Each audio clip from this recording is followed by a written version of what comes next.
नमस्कार, आप देख रहे हैं इंडिया डेली लाइव और मैं हूं आपके साथ मोनिका नेगी। उत्तर प्रदेश की सियासत में एक बार फिर बयानबाजी ने नया मोड़ ले लिया है। अदिति यादव विवाद अभी थमा भी नहीं था कि अब एआईएमआईएम प्रमुख ओवैसी का एक सीधा सवाल पूरे राजनीतिक माहौल को गरमा रहा है। ओवैसी ने मुख्यमंत्री योगी आदित्यनाथ के उस बयान की ओर इशारा किया जिसमें उन्होंने कहा था कि किसी भी बेटी पर गलत टिप्पणी स्वीकार नहीं होगी। इसी पर पलटवार करते हुए ओवैसी ने सवाल उठाया कि अगर हर बेटी की बात हो रही है तो क्या ये बात मुस्लिम बेटियों पर भी समान रूप से लागू होती है। उनका सवाल सीधा था, क्या मुस्लिम बेटियां भी आपकी बेटियां हैं। ओवैसी का ये बयान सिर्फ एक टिप्पणी नहीं माना जा रहा, बल्कि इसे 2027 उत्तर प्रदेश चुनाव की राजनीतिक लाइन से जोड़कर भी देखा जा रहा है।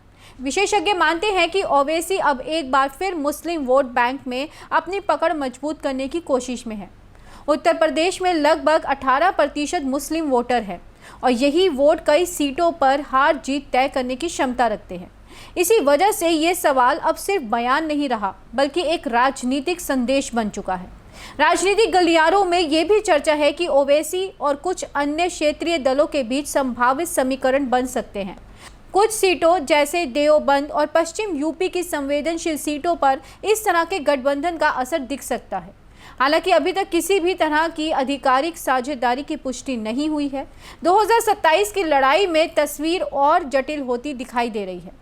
बीजेपी अपने विकास और कानून व्यवस्था की राजनीति पर कायम है, तो वहीं समाजवादी पार्टी मुस्लिम यादव समीकरण को फिर से मजबूत करने में जुटी है और ओवैसी खुद को मुस्लिम आवाज के तौर पर पेश कर रही है।